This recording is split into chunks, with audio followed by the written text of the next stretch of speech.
Je m'appelle Aurélie William Levaux, je suis autrice, plasticienne et artiste belge. Je suis née en Belgique, dans la campagne wallonne. Je suis issue d'une famille catholique de 11 enfants. Et j'ai toujours dessiné et écrit. Et j'ai fait mes études à Saint-Luc d'illustration. Quand on grandit dans une très très grande fratrie, on a besoin de trouver ses marques, ou de créer son univers, quoi. Et ça nous a fait développer chacun un univers particulier. Je pense que ça a vraiment beaucoup joué. Et l'aspect catholique, je le dis parce que ça a influencé mon travail iconographique aussi. On m'a souvent posé la question de pourquoi il y avait des symboles religieux, des vierges un peu partout. Mais en fait, ça vient de là. Même si moi, je ne suis pas croyante, en tout cas, pas comme ça. Ça a influencé mon travail visuel, quoi. Ma grand-mère était couturière, donc j'ai toujours été en contact avec le fil et ses matériaux, quoi, le tissu. Et j'ai commencé à broder. J'ai toujours dessiné avec des outils différents pour ne pas m'emmerder trop avec le papier, que je trouvais très ennuyeux, trop rigoureux. Et quand je suis tombée enceinte, j'ai décidé d'écrire un bouquin sur cette grossesse en me servant du fil et du tissu. De la même manière que les femmes à l'époque tricotaient des pulls pour leur bébé à venir. Donc c'était le même procédé. J'avais beaucoup de patience et j'étais tout le temps pour le faire. Donc je l'ai fait pendant les 9 mois de grossesse. Et ça, c'était le premier bouquin à être édité. Et après mon accouchement, j'ai arrêté de broder parce que j'avais beaucoup moins le temps de m'appliquer à ce genre de tâches, quoi. Mais par contre, en continuant à raconter des histoires et à écrire, mais de façon beaucoup plus rapide et efficace. Alors ça, c'est les 2 premiers bouquins que j'ai sortis. Donc quand j'étais enceinte, et celui-là aussi d'ailleurs, mais qui est sorti un peu plus tard. Le sujet, c'était la grossesse au sens... la mienne d'abord, mais je parle de la grossesse plutôt en général aussi, c'est pas que la mienne. Je parlais des difficultés de couple rencontrées pendant la grossesse aussi, comment on se prépare un enfant et comment on arrive à s'entendre avec tout le corps qui est chamboulé et le quotidien qui va l'être. Et donc là, en fait, j'ai utilisé la broderie, mais pas que du tout. En fait, on le voit dans les originaux que je n'ai plus, mais ça, c'est un original. Et donc, il y a un peu de broderie et un peu de dessin sur tissu. C'est mixé, quoi.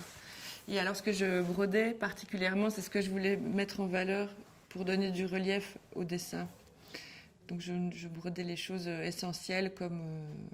enfin, voyez, il y avait un sens supplémentaire à ce que je voulais raconter, quoi. Et dans le fait que ce soit le scan et le papier aplatit tout, mais en fait, il y a des techniques hyper différentes d'une page à l'autre. Alors, Mense Sante Rosam, ça veut dire les mois avant la rose, et ma fille s'appelle Rosa, tout simplement. Et j'ai fait du latin.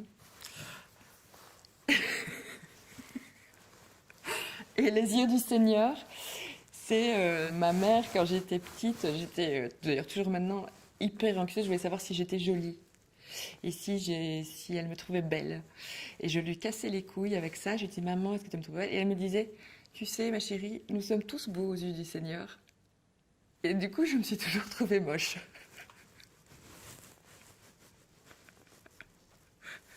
C'est vraiment affreux de dire ça à son enfant. Moi, ma façon de travailler, elle est très brutale, quoi. Plus que brute, brutale. C'est-à-dire que je fais tout en même temps. Je travaille sur plein de trucs en même temps. Je fais en même temps le ménage, ou je m'occupe de ma fille, ou je vais répondre au téléphone, ou parler avec mon mec. Et il n'y a pas de routine préétablie. Je fais vraiment tout en même temps. Quand j'essaye j'ai d'ailleurs essayé de travailler en atelier où je ne faisais que ça ne marche pas du tout. Parce que j'arrive pas à me concentrer sur une seule chose. C'est pour ça aussi que tout a une influence sur tout dans ma vie. Et les idées me viennent en fonction de ce que je suis en train de faire dans le moment, quoi. Donc je ne travaille pas avec un scénario préétabli. Le scénario vient à la fin souvent. Je commence par dessiner et puis je vais maqueter derrière, sans savoir vraiment où ça va. C'est vraiment tout ce qu'on n'apprend pas dans les écoles d'art, en fait. Je travaille vraiment de façon instinctive et après c'est pas une détestation de la case parce que je suis rebelle. On m'a souvent dit que j'étais ou un aspect punk. C'est juste que ça ne me convient pas. D'ailleurs, je ne sais pas à qui ça convient. C'est les méthodes traditionnelles limite la créativité. En fait, pour moi, je ne comprends pas comment on peut trouver de la créativité si on suit le processus traditionnel, c'est-à-dire le crayonné, la recherche de scénario, puis l'ancrage, puis la couleur. C'est complètement infernal. C'est un travail d'ouvrier qui n'est pas très aspirant, je trouve. Pour moi, l'outil n'est qu'un outil. Ça porte bien son nom. Voilà. Moi, ce qui m'importe, c'est le fond du projet, l'histoire, la narration, ce que ça soulève comme idée, comme émotion. Mais alors, la technique, pour moi, c'est vraiment très secondaire. Là, je suis en train de travailler sur papier à nouveau. Je fais de la peinture. J'écris des textes. Là, on s'enregistre aussi. Mais je pense que je pourrais très bien faire du cinéma, de la vidéo, c'est pareil en fait. Ça restera toujours la même touche et le même discours, je pense. C'est dommage de se focaliser souvent sur les aspects stylistiques qui ne sont à mon sens qu'un détail, mais qui prennent toute la place dans le champ artistique. On a tendance à se poser énormément de questions là-dessus, alors que c'est pas primordial, quoi.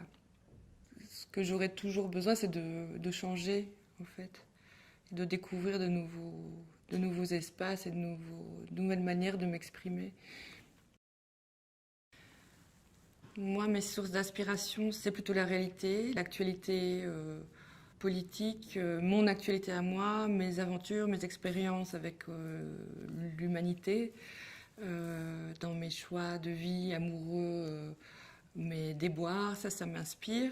Sinon, moi, je suis beaucoup plus influencée par la littérature que par la bande dessinée et influencée beaucoup par l'art brut. Je pars toujours de mon expérience, de mon vécu et de mon regard. C'est moi le personnage principal, sauf qu'il est remodelé de façon à ce que ça sorte de la pure autobiographie pour en faire un personnage plus universel. Donc c'est pas uniquement pour me raconter moi, c'est aussi pour partager des émotions et des valeurs. Et donc le personnage change forcément aussi en fonction de mon vécu. Il est pas stable et il est pas figé. Il évolue, mais pas comme le schtroumpf évolue dans le trait, quoi. Il évolue dans son quotidien. Ma vie artistique et ma vie quotidienne, c'est quasiment la même chose.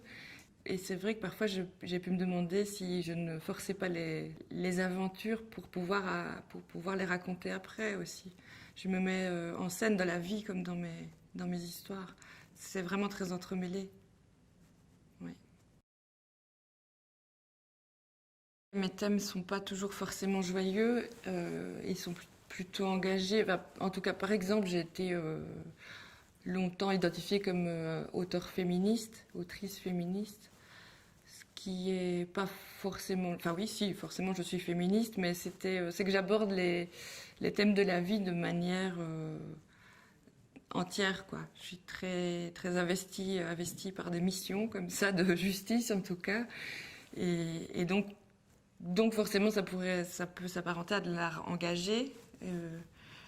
Mais c'est surtout, je pense, la manière dont moi je vois les choses qui est plus dans l'émotion et une forme de besoin d'humanité très profond. Et par contre, c'est ça mon moteur principal de création. C'est-à-dire, si j'avais pas des choses à exprimer ou des idées à défendre, ça n'aurait aucun intérêt. Je fais pas de l'art décoratif et je veux pas faire des petites histoires qui font plaisir absolument non plus.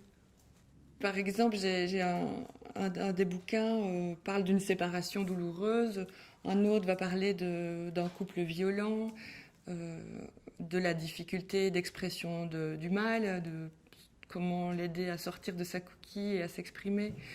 Ça traite vraiment souvent du couple, c'est vrai, des difficultés rencontrées. Et c'est un aspect thérapeutique pour moi, mais que j'essaie de transmettre d'une manière un peu joyeuse et humoristique aussi. Et je pense que ça a pu aider les personnes à au moins s'identifier au personnage et se dire on n'est pas les seuls à vivre ça, parce que en fait c'est des sujets qu'on garde. Ça s'appelle l'intimité, et comme c'est l'intimité, on n'en parle pas, donc on est persuadé de vivre un truc abominable mais seul, et en fait de savoir que d'autres personnes le vivent, c'est déjà un bon truc de gagner pour au moins survivre, quoi. Je pense que les femmes ont eu besoin de se retrouver dans un discours féminin, et dans la bande dessinée particulièrement, où c'est un message, un discours plutôt masculin. Et même au contraire, en fait, moi, ce que je voulais, c'est les femmes, elles savent plus ou moins où elles en sont. Moi, je voulais plus toucher les hommes. À la limite, c'est juste que le public a été plus féminin. Par contre, c'est le public est féminin, mais elles le font lire à leurs mecs. Ça j'aime bien. Du coup, ça sauve des couples ou ça divise des couples. Mais... Je pense qu'il faut être militant, mais chacun en fonction de ses affinités. Mais je pense que c'est obligatoire, quoi. Sinon, je vois vraiment pas ce qu'il pourrait raconter, en fait. Si c'est pour aller dans le sens dans des idées consensuelles, dans le sens du monde tel qu'il est fait, alors ça n'apporte rien du tout à la création. Et c'est créer aussi un autre univers, enfin vouloir changer les choses, le monde, et donner une autre image que celle qui est imposée.